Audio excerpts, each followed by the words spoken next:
Bom, gente, nós estamos iniciando um novo mês de março, e nós vamos começar uma nova série. E o título da nossa série hoje, desse mês, é As Prioridades do Céu. O intuito dessa série é a gente aprender quais são as prioridades do reino. Nós vamos falar sobre 4 temáticas. Nós vamos falar hoje sobre amar a Deus, nós vamos falar sobre família, nós vamos falar sobre saúde espiritual, física e mental, e nós vamos falar sobre chamado. São 4 temas dentro de uma ordem de hierarquia que a gente considera bíblico a respeito de prioridades. Então hoje nós vamos começar com aquilo que é o fundamento: amar a Deus. Então eu quero começar com um texto, inclusive, que ele é um pouco pesado. Abra comigo aí 1 Coríntios, capítulo 16, verso 22. Aqueles que trouxeram Bíblia ou que irão acompanhar aí pelo Data Show, acompanhem comigo a leitura. Nós vamos ler o texto e na sequência nós vamos orar pedindo revelação ao Senhor. Diz assim o texto: se alguém não ama ao Senhor Jesus Cristo, seja amaldiçoado. Maranata. Feche os olhos e vamos orar nessa noite em nome de Jesus. Pai, que o Teu Espírito ele possa nos conduzir segundo o Seu querer, nos trazendo revelação a respeito das expectativas, do desejo, daquilo que o Senhor espera de nós na nossa relação com o Senhor. Que os nossos olhos eles sejam abertos e, Senhor, que uma postura seja tomada, que uma atitude seja tomada em relação à maneira como nos relacionamos, caso esta maneira esteja equivocada, errada, desalinhada com a Sua vontade. Que o Teu Espírito Santo ele nos conduza nessa noite, em nome de Jesus. Senhor, nos dá um coração sensível à Sua voz, em nome de Jesus, amém e amém. O apóstolo Paulo, ao terminar a sua carta aos Coríntios, ele faz aqui uma afirmação um tanto contundente, é uma expressão assim com um certo nível de gravidade, porque ele está dizendo que aquele que não ama o Senhor, ele será amaldiçoado, ou estar amaldiçoado. E aí a gente já começa a refletir aqui, então significa dizer que todos aqueles que estão no mundo estariam debaixo de uma espécie de maldição? Nós poderíamos concluir que sim, de uma certa maneira, porque afinal de contas a maldição ela é um indício de que nós estamos desalinhados com Deus e que a bênção de Deus, a vida de Deus, a graça do Senhor não está sobre nós. E aí a gente precisa então refletir um pouco sobre isso, porque me parece, segundo o texto, que esta maldição não está restrita àqueles que não confessam Jesus como Senhor, mas àqueles que, embora confessem Jesus como Senhor, não amam como deveria amar. Então isso é, no mínimo, assim, assustador.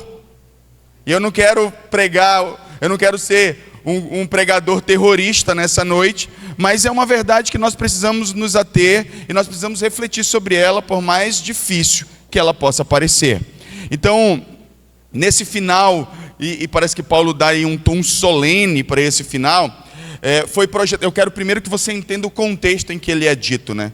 Ele foi projetado, muito possivelmente, para trazer o cerne central de uma religião. E eu vou usar esse termo propositalmente, porque nós sabemos que o cristianismo não se trata de religião, mas todas as vezes que nós falamos de vida espiritual, o tema central não é o que a gente faz, mas é o amor que nós cultivamos no nosso coração por aquele que adoramos. Esse é o tema central. Quando a gente pega a epístola dos Coríntios, de Paulo aos Coríntios, a gente percebe que tem uma série de coisas acontecendo nessa igreja. Começa lá com divisão, que depois Paulo vai passar pelo menos 3 capítulos falando sobre divisão. Depois ele vai falar sobre moralidade na igreja. Depois ele vai falar sobre ordem no culto. Ele vai trazer uma série de problemáticas que está acontecendo naquela igreja e vai tratando sobre cada um desses temas com essa igreja. E no final, eu acho extremamente interessante, inclusive no verso 14 ele já começa falando sobre isso, mas ele faz uma declaração pesada e solene, dizendo: se ninguém ama o Senhor, se vocês não amam o Senhor, sejam amaldiçoados.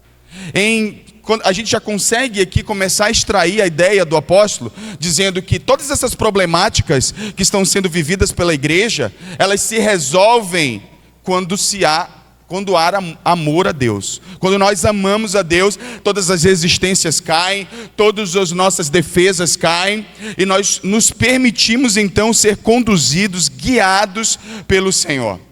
Então essa é a temática que eu quero trazer hoje. Nós precisamos amar a Deus sobre todas as coisas, para que os nossos problemas, para que as nossas guerras, para que as nossas dificuldades, sejam elas pessoais, sejam elas coletivas, elas possam de fato se resolver. Nós precisamos desenvolver uma relação com o Senhor que não esteja fundamentada no mero fazer, no mero vir à igreja ou fazer algo para Deus, mas que haja sim um certo nível de uma relação afetuosa de lealdade. Veja bem, nós aprendemos, quando eu estava estudando essa mensagem, eu decidi me aprofundar um pouco mais sobre o conceito que todos nós cristãos temos de amor. E nós sempre dizemos que amor é uma atitude, isso é verdade. Entretanto, não basta ser uma atitude, porque se fosse só para ser uma atitude, os fariseus e as pessoas que de forma legalista se comportam correto, Deus as aprovaria. Mas não é só uma questão de fazer certo, é uma questão de ter o motivo certo. E no reino de Deus só tem um motivo que é aceitável diante de Deus: amá-lo. E isso fala de uma relação afetuosa e de lealdade. Sabe quando você ama alguém e você quer ser leal a alguém? É disso que se trata. Não é isenção de afeto total. Não. Porque caso contrário, alguém poderia simplesmente reprogramar a sua vida e ser um belo de um robô religioso e fazer as coisas de forma, sistemática, sem qualquer intenção de agradar a Deus, que não somente trazer algum benefício sobre a sua vida. Deus precisa ser o motivo final de toda a nossa ação. Isso só é possível se eu amo a Deus. Se eu não amo a Deus, eu amo qualquer outra coisa, o motivo final das minhas ações sou eu mesmo, ou os benefícios que eu busco obter através dessa relação. Por isso nós precisamos pensar nessa noite. Não à toa, Mateus capítulo 22, versos 36 e 37 dizem: ele foi questionado: mestre, qual é o maior mandamento da lei? Respondeu Jesus: ame o Senhor, o seu Deus, de todo o seu coração, de toda a sua alma e de todo o seu entendimento. O que nós podemos entender? Que uma vez que esse texto e a palavra de Jesus, o direcionamento que Jesus dá, que o fundamento sobre o qual construímos a nossa vida é tão importante quanto a própria construção em si. Eu espero que vocês tenham me entendido. Se você lança um fundamento errado sobre o qual você vai construir a sua vida cristã, você provavelmente está construindo num solo que não agrada a Deus e que provavelmente irá ruir com o tempo. Se nós realmente queremos sermos cristãos no sentido mais puro da palavra, nós precisamos aprender a amar a Deus. Sabemos que esse amor, porque a palavra de Deus está descrevendo isso lá em João capítulo 14, no verso 21, que esse amor se manifesta em obediência. Aquele que obedece os meus mandamentos é esse que me ama. Mas veja bem, eu volto na temática que acabaram de dizer. Não basta eu obedecer sem estar nutrido de um desejo de lealdade. E lealdade, ela é acompanhada de afeto. A gente precisa disso. Nós precisamos precisa vir acompanhado de algum nível de prazer. E isso é desenvolvido quando a gente entende. E aí eu vou dar uma fórmula bíblica de como a gente pode desenvolver esse nível de afeto para que sejamos leais ao Senhor, não de maneira mecânica, mas de maneira afetuosa. Lá em 1 João capítulo 4, no verso 19, diz assim, que nós o amamos, porque Ele nos amou primeiro. Aqui tem uma verdade poderosa que a maioria de nós não atenta. A maneira de eu desenvolver amor por Deus é eu perceber o que Ele fez por mim, o quanto Ele me amou.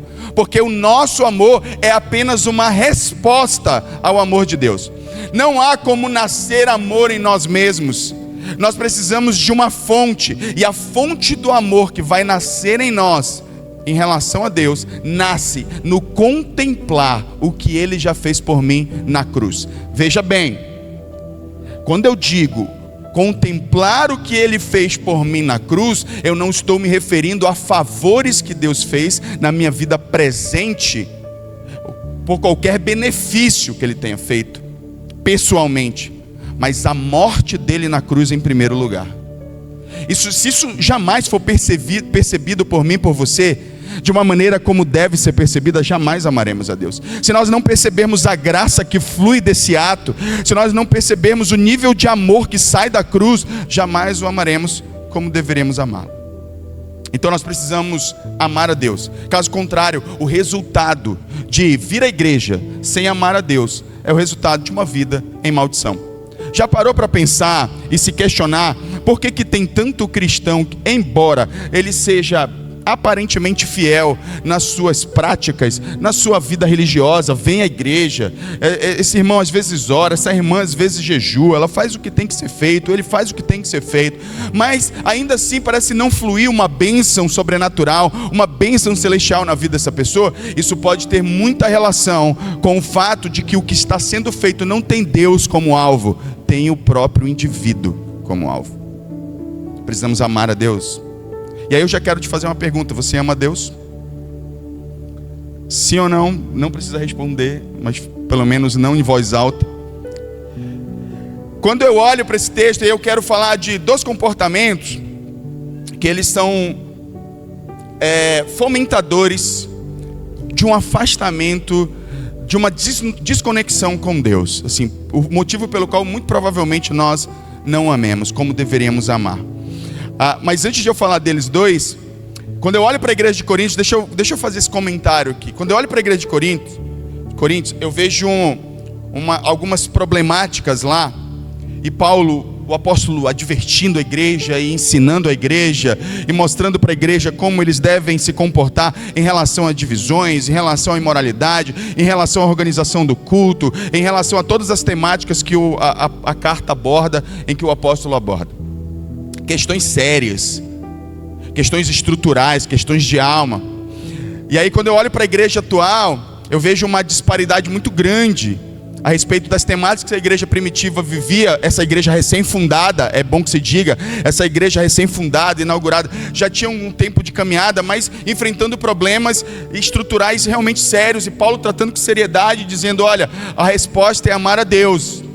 Eu estou fazendo a conexão geral com todos. Lógico que ele deu instruções específicas para cada situação, mas no final ele coloca o fundamento para que vocês entendam tudo que eu ensinei vocês, é que vocês amem a Deus, porque não adianta eu ensinar gente a resolver problema que não ama a Deus, não vai acontecer nada. Não adianta tentar direcionar pessoas que não amam a Deus a seguir a Deus como ele tem que seguir, porque ele não vai obedecer. Ele não vai amar, obedecer, obediência, amor, obediência, amor. Por que eu não obedeço? Porque eu não amo. E aí não importa o quanto você queira que as coisas mudem na sua vida, se você não obedece, as coisas não vão fluir. É simples assim. E aí, esse não fluir, ele pode ser muito bem colocado nesse lugar de maldição. As coisas simplesmente não acontecem onde a maldição está estabelecida. Elas simplesmente não acontecem. Só que, quando eu volto para a igreja, existem umas temáticas hoje que eu acho que elas são tão superficiais que mostram um pouquinho o tipo de realidade que a gente como igreja está vivendo. Por exemplo, a gente tem discussões sobre pode ou não pode fazer tatuagem? Pode ou não pode ouvir música mundana? Pode ou não pode usar determinado tipo de roupa? Pode ou não pode frequentar determinados lugares? É muito raso. Veja bem que essas questões que hoje nós enfrentamos na igreja de extrema superficialidade, elas se resolveriam simplesmente com a seguinte questão: você ama Deus? Amo. Então eu não preciso te dizer sobre o que pode e o que não pode. O seu amor tem que ser suficiente para te conduzir a uma resposta. Muito melhor do que você querer encontrar validação em alguém em posição de liderança que te diga que você pode ou não pode alguma coisa. Onde muitas vezes nós percebemos que há um movimento do cristianismo atual, dos que se convertem nos dias atuais, a trazerem para dentro da igreja todo o mundanismo que for possível. É como se fosse mais ou menos assim a temática. Vamos lá, me converti. O que eu posso levar do mundo? Quanto do mundo eu posso trazer para essa vida? eu posso fazer isso, eu posso fazer aquilo, eu posso fazer assado, eu posso fazer... Peraí, cara, se você quer trazer tudo que você tinha no mundo, você quer trazer para a sua vida atual, Jesus Cristo te salvou de quê mesmo, afinal? Nós precisamos então começar a pensar, amamos a Deus. Pesado hoje, né? Vou até beber uma água aqui para... Só tem uma coisa que eu quero me certificar, é de que o que eu estou falando é verdade. Se for verdade, mesmo que seja pesado, eu sei que vai abençoar a tua vida, porque você vai sentir no seu espírito que é verdade. E por mais que isso te cause incômodo, se você sabe no seu espírito que é verdade, então você sabe que vem de Deus. E é isso que importa. Pois bem, eu volto para a temática que eu estava falando. Por que nós vivemos um dilema? A gente, às vezes, questões estruturais como perdão. Quando eu me refiro à questão estrutural, eu estou falando de princípios fundamentais do reino, como por exemplo o perdão, é muito relativizado pelos cristãos hoje. Mas pera lá, quando a gente para, e aí eu tive algumas conversas com algumas pessoas, inclusive na ocasião que nós estávamos falando sobre orgulho aqui, na nossa série sobre orgulho, e aí as pessoas diziam assim para mim, não, mas se fosse nessa situação aqui, eu não perdoaria, eu agiria dessa forma. E aí eu comecei a refletir sobre por que um cristão, sabendo o que está escrito, ele transgrediria, porque veja bem, ele não vai pecar, ele vai transgredir. Qual a diferença do pecado para a transgressão? A intencionalidade. Eu sei que está errado, mas eu vou continuar no erro. Por quê? Porque eu não amo a Deus, eu me amo. Veja bem, por que a gente traz essa mensagem hoje? Eu posso até conectar com a série anterior. Se eu não amo a Deus, eu vou amar alguma coisa. E normalmente o objeto de amor que a gente elege para a nossa vida somos nós mesmos. Nós somos peritos em nos amar. Não é que a gente seja isento. Não, eu não amo a Deus, mas também não amo nada. Não. Todos nós amamos alguma coisa. Se você não ama a Deus, você ama alguma coisa. E normalmente essa alguma coisa, ou melhor dizendo, esse alguém que você ama é você. Seus desejos, seus prazeres, suas vontades. Inclusive isso é extremamente fomentado pelo mundo.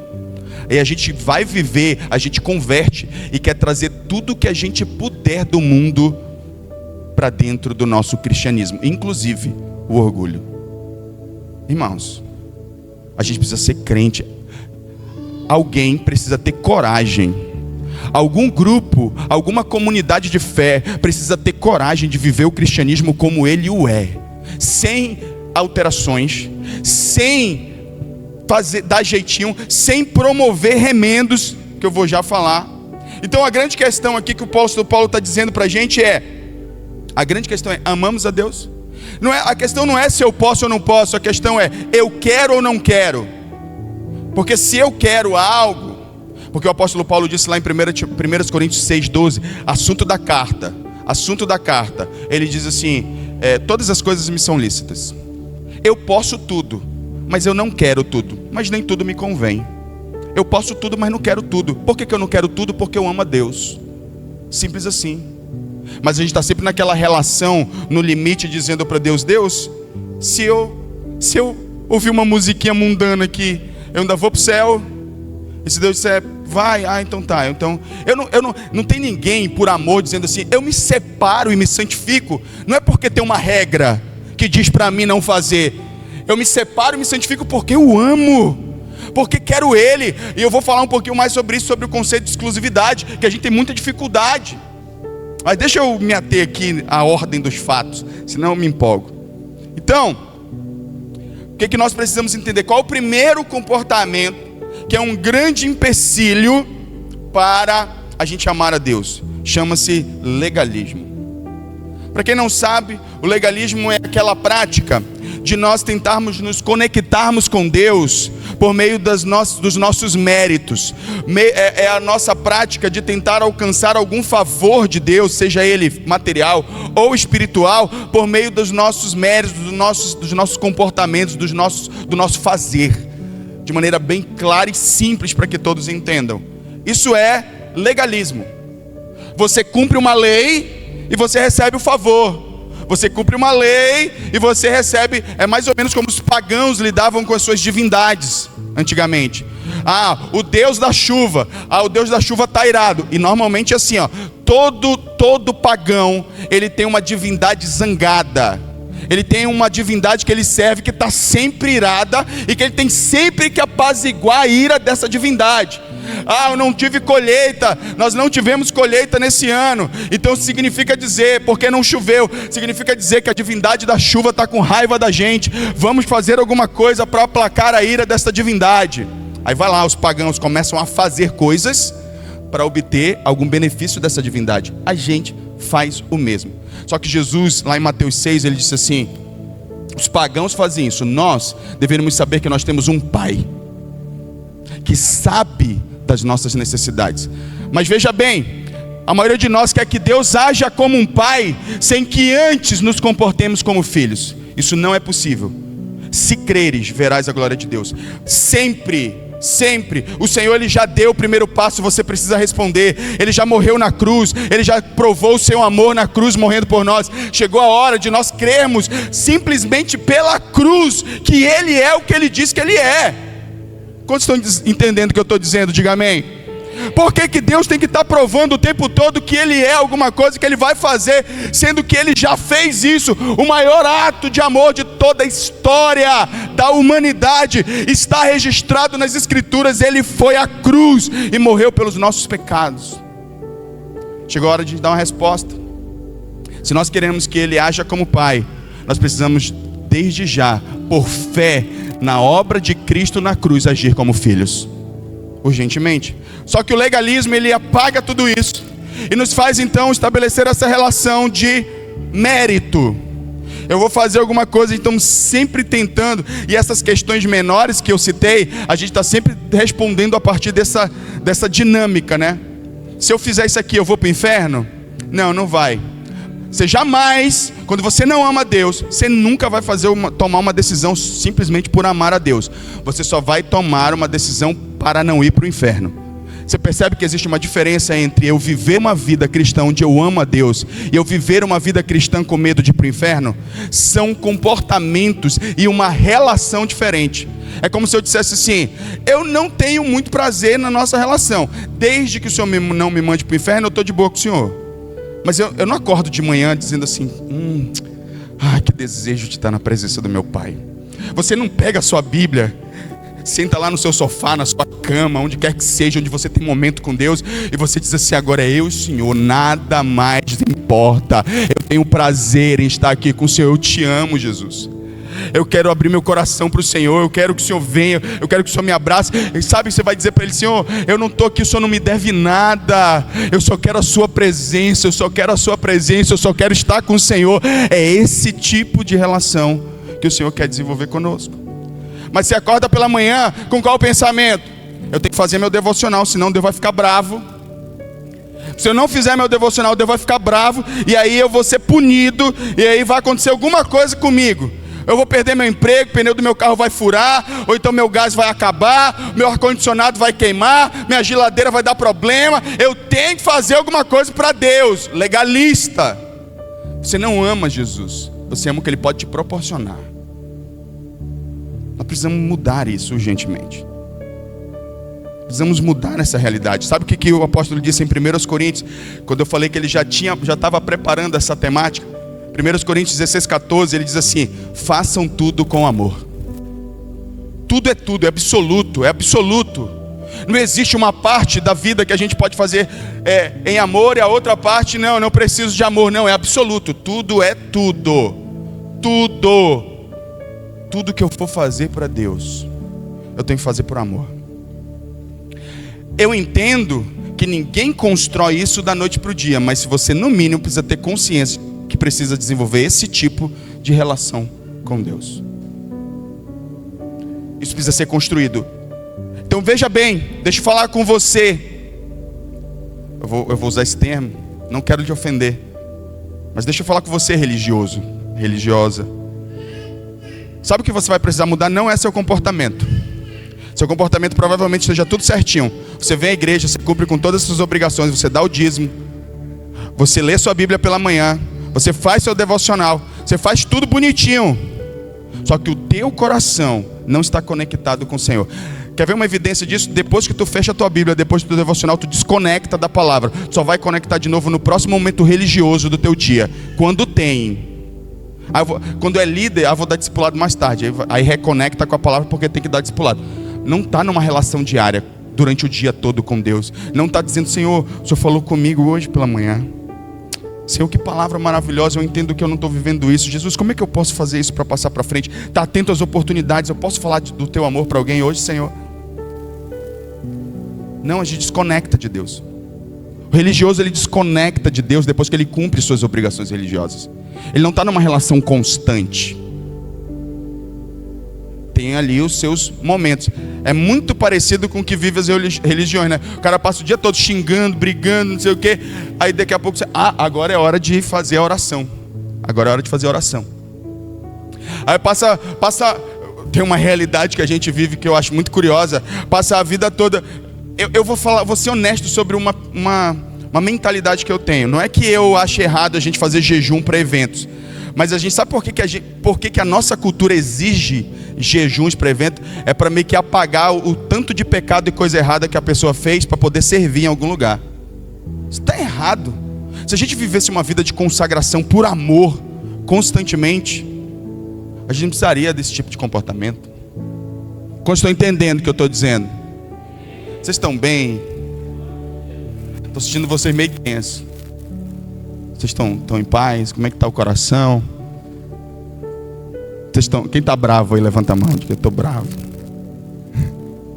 Quase um levanta a mão ali. Opa, peraí, ninguém vai levantar. Gente, eu estou falando isso aqui da parte do Espírito para a vida de vocês. Abram seus corações, não deixe o orgulho tomar conta não. Pois bem, então o que acontece? Muitos de nós estamos tentando estabelecer um relacionamento com Jesus com as menores implicações possíveis na nossa vida. Tá, eu quero ser um cristão, mas como eu posso ser um cristão mudando o mínimo possível? Como é que eu posso ser um cristão? E aí fica a minha pergunta: isso é, de fato, um renovo de vida, uma nova vida, ou isso é só um remendo de vida? Vou dar uma ajustadinha aqui, uma ajustadinha ali, vamos ver, dar uma maquiada acolá, vamos ficar melhorzinho do que a gente é agora. Ou você quer ser transformado por Cristo e pelo Evangelho? Transformação envolve uma mudança radical e total, na forma de pensar, na forma de sentir e, por último, na forma de agir. Olha só o que Jesus ensinou em Mateus capítulo 9, verso 16: ninguém põe remendo de pano novo em roupa velha, pois o remendo forçará a roupa, tornando pior o rasgo. Mas eu nunca expliquei esse texto para vocês na sua amplitude, vou fazê-lo hoje. Eu acho que nunca expliquei. Para que você entenda, qual é o contexto disso aqui? Alguém chegou com Jesus, os discípulos de João Batista chegaram com Jesus e disseram: Jesus, por que nós os fariseus jejuamos e os teus discípulos não jejuam? E aí Jesus dá uma primeira resposta dizendo assim: olha, eles não vão jejuar enquanto o noivo está presente. Aí ele conta essa parábola: ninguém põe remendo de pano novo em roupa velha. O que era o pano novo? O pano novo é o Evangelho. O que é a roupa velha? O judaísmo. O judaísmo era a roupa velha, a maneira velha de fazer as coisas, a maneira antiga de ser, de conduzir a relação com Deus. E aí os discípulos estavam dizendo assim: olha, se o Senhor está vindo trazer uma palavra, no mínimo tem que se alinhar com algumas práticas que já estão estabelecidas. Jesus está dizendo: não, quem disse que precisa? Não, é transformação. A gente não vai fazer só uma mera reforma. A gente vai derrubar tudo e construir tudo de novo. Derrubar tudo no sentido da prática religiosa, que é lógico que todos os fundamentos do Antigo Testamento se mantiveram. Mas Jesus está dizendo para eles assim: ó, não adianta a gente fazer remendos, a gente tem que fazer coisas novas. Uma nova prática, com novos motivos, com novas motivações. Muitas vezes dentro da nossa realidade isso se aplica como? A gente converte e a gente começa então a fazer relações de coisas do tipo: quanto da minha antiga vida eu consigo manter? Quanto da minha antiga maneira de ser eu consigo manter na minha vida, trazendo algumas coisas novas do Evangelho, acrescentando algumas coisas do Evangelho. Veja bem o que eu vou dizer. Com isso, Eu não estou querendo dizer a você que quando o evangelho chega a você, você vai trocar de roupa de imediato e está tudo novo. Não. Mas você entende, você entra com entendimento no evangelho de que a roupa será toda trocada, mesmo que isso seja gradativo. A cada situação que Deus expõe você, você entende que Deus está querendo tratar aquela área. Deus não vai tratar com a gente tudo de uma vez, a gente morreria. Se Deus tivesse que tratar com a gente todas as áreas defeituosas da nossa vida, a gente não aguentava. Não aguentava. Ele vai fazendo devagarzinho. Então veja bem, a cada situação que você passa na vida, é Deus tratando algo na tua história. E isso, só que o que acontece? Quando isso acontece, você quer manter a antiga forma de lidar com as coisas, com a velha maneira de ser, você quer manter na tua vida. Ah, minha vida toda é assim, comigo é assim. Gabriela. Para de ser Gabriela, meu irmão.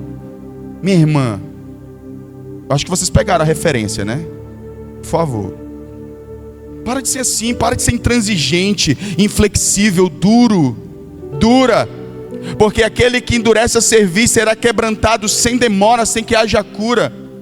Minha filha estava fazendo devocional e ela leu um texto, Provérbios 1, eu não lembro agora, 1, 12 ou 16 em diante, 26 em diante, que dizia mais ou menos assim, eu não vou lembrar exatamente o texto, eu não vou abrir para não perder tempo, mas eu preciso citar isso. E ela dizia assim: quando vocês têm se rebelado, quando vocês vão ser entregues ao inimigo, vocês vão sofrer, vocês vão clamar a mim e eu não vou responder. E ela olhou assim para mim: por quê? Deus não é amor? Por que esse povo aqui... Aí eu expliquei para ela: não, vamos lá, vamos entender o contexto. Porque nós estamos falando de um povo que vinha sendo instruído e repreendido, corrigido com frequência, mas decidiu se manter em desobediência. Aí eles vão sofrer as consequências de suas escolhas. Mas é lógico que em algum momento Deus irá resgatá-los se eles clamarem. Mas precisa haver arrependimento. Na nossa relação com Deus, a gente precisa desenvolver esse tipo de pensamento. Eu preciso deixar que Deus me transforme e não ficar resistindo ao que Deus quer fazer na minha vida. Só quem sofre é você. Aí eu vou voltar. Esse sofrimento causado pela resistência do nosso coração, ele pode ser muito bem lido como essa maldição a que Paulo se refere. Pode ser interpretado tranquilamente, porque a gente começa a sofrer por conta da desobediência. Lembrando, desobediência está intimamente relacionado com falta de amor. A gente precisa entender isso. Quantos estão entendendo o que eu estou dizendo?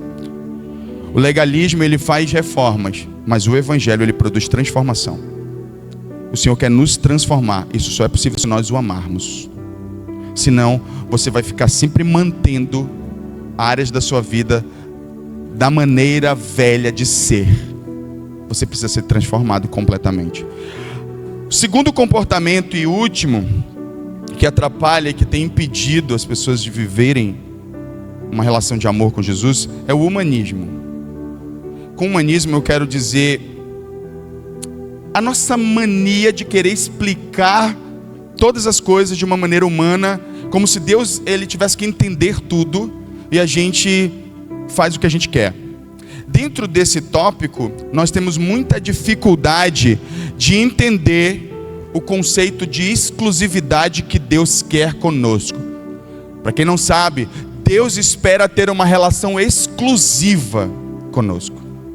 Para quem não sabe o que a palavra exclusiva significa, ela já está dizendo, ela já pressupõe. Exclusiva é excluir algumas coisas. Um comportamento exclusivo é um comportamento de excluir.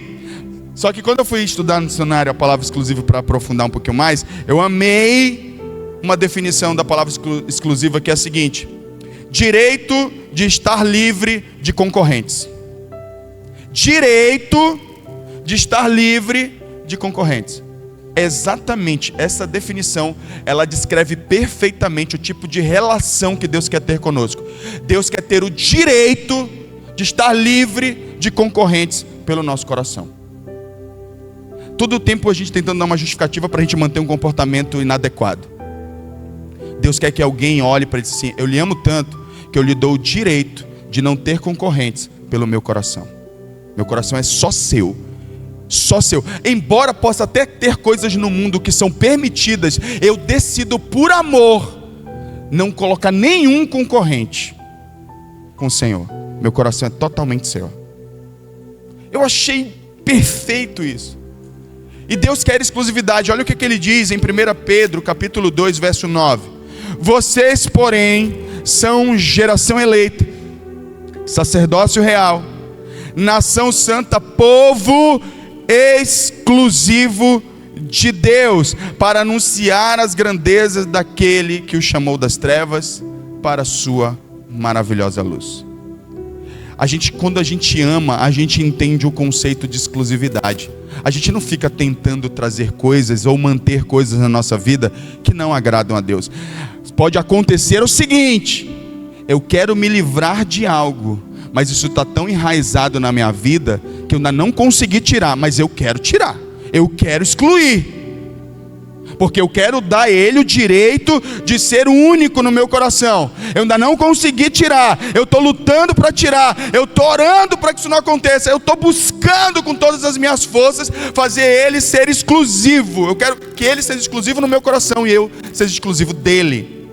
Isso pode acontecer, mas tem gente que aceita o errado, o pecado, passivamente. Isso aqui não é tão ruim, né?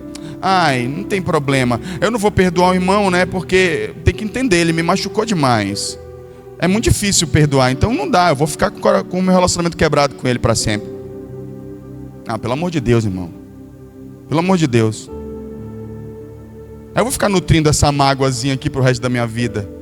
Eu vou ficar ouvindo uma musiquinha mundana, um pagodezinho aqui. Eu vou ficar ouvindo aqui meu brega, meu sertanejo universitário. Eu vou continuar? Não, meu irmão. Tudo bem, você tem uma dificuldade de se livrar? Tudo certo. Eu for make love.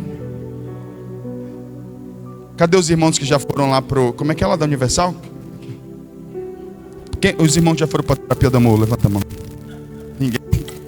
Amém, glória a Deus por isso. Mas a gente precisa entender o conceito de exclusividade. Muitos de nós não queremos ser exclusivos para Deus. Mas queremos que Ele seja exclusivo para nós. Isso é uma relação igual. E aí, para finalizar não vou dizer isso não, embora eu deveria, mas Tiago capítulo 4, verso 5, ele diz o seguinte: adúlteros, vocês não sabem que a amizade com o mundo é inimizade com Deus? Quem quer ser amigo do mundo faz-se inimigo de Deus. Ou vocês acham que é sem razão que a Escritura diz que o Espírito que Ele fez habitar em nós tem fortes ciúmes? E no verso 6 ele diz: mas Ele nos concede graça maior. Por isso diz, aí no verso 7 ele diz, coloca o verso 7: portanto, submeta-se a Deus, resistam ao diabo e ele fugirá de vós. Veja bem, é curioso, no mínimo curioso, que ao advertir os seus destinatários, o apóstolo Tiago, ele comece a palavra, o texto, a afirmação, com a palavra adúlteros. Já parou para pensar por que adúltero? Talvez seja óbvio para uma grande maioria, mas para aqueles que não está óbvio, significa dizer que Deus está esperando uma relação de fidelidade. E que quando eu então estabeleço amizade com aquilo que deveria não mais fazer parte da minha vida, eu estou sendo infiel. Amizade com aquilo que Deus já disse que Ele reprova é infidelidade. Agora, se eu não amar a Deus, eu olho para um texto desse, eu leio um texto desse, eu arranjo argumentos para refutar, por incrível que pareça, a palavra de Deus. Como é que está seu coração? Como é que você se relaciona com Jesus? Sabe qual é o objetivo dessa mensagem aqui hoje? Que o Senhor colocou no meu coração: lança essa palavra. Eu quero encontrar gente que queira me amar com todo o seu coração. Esse é o objetivo. Não é uma questão de regras, não é uma questão de cumprir com regras, mas é uma questão de nós o amarmos, porque Ele nos amou primeiro. Eu quero pedir para você ficar de pé nessa noite, em nome de Jesus.